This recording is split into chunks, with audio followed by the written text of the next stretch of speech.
নমস্কার, sport reality pixel পর্দায় সবাইকে স্বাগত জানাচ্ছি। হ্যালান্ড ঝড়ে, হ্যালান্ড তাণ্ডবে উড়ে গেল ব্রাজিল। তারা কিন্তু হেক্সা জয়ের স্বপ্ন তাদের পূরণ হলো না। 2026 ফিফা বিশ্বকাপ থেকে বিদায় নিল 5 বারের বিশ্ব চ্যাম্পিয়ন ব্রাজিল দল।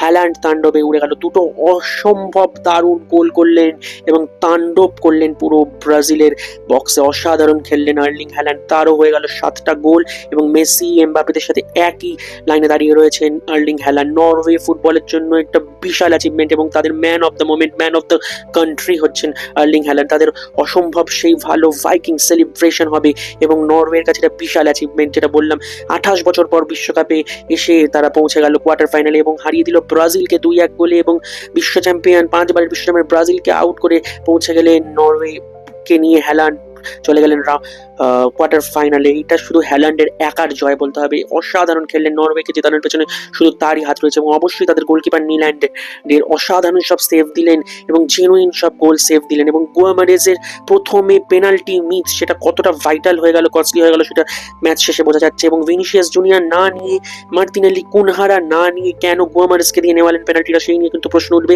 কার্লো অ্যানসেলোত্তি কি বলে পাঠালেন, সেখানেই কি ভুল হলো জানা নেই, কিন্তু যার কথা বলতে হয় সেটা অবশ্যই আর্লিং হ্যালান্ড। অসাধারণ খেললো এবং ব্রাজিল কিন্তু আউট হয়ে গেল এবং আবারও একটি ইউরোপিয়ান দেশের কাছে হেরে ব্রাজিল আউট হলো।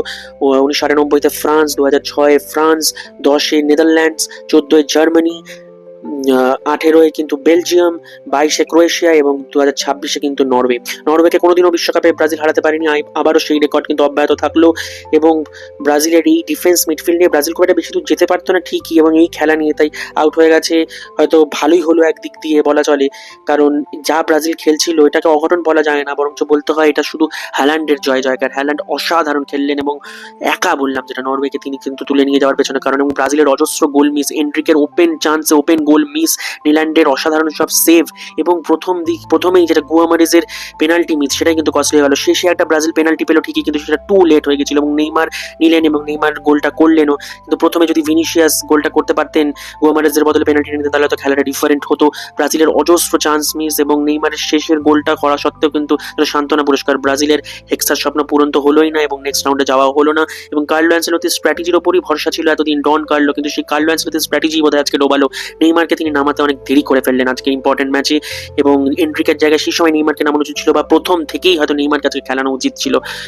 অনেকগুলো হয়তো ভুল হয়ে গেল এবং প্রথমে ভিনিসিয়াসের পেনাল্টি না নেওয়াটাও ভুল হয়ে গেল, সেটাও কস্টলি হলো। কিন্তু যার কথা বলতেই হয় অবশ্যই আর্লিং হ্যালান্ড এবং নরওয়ে এবং তাদের গোলকিপার নিল্যান্ড। অসাধারণ খেললেন আর্লিং হ্যালান্ড, যেটা বললাম আর্লিং হ্যালান্ডের ঝড়ে তাণ্ডবে ব্রাজিল কিন্তু ফিফা বিশ্বকাপ 2026 থেকে আউট হয়ে গেল। স্পোর্ট রিয়ালিটি পিক্সেল পর্দায় চোখ থাকুক। আর আপডেটস পাওয়ার জন্য like, follow, share, comment, subscribe.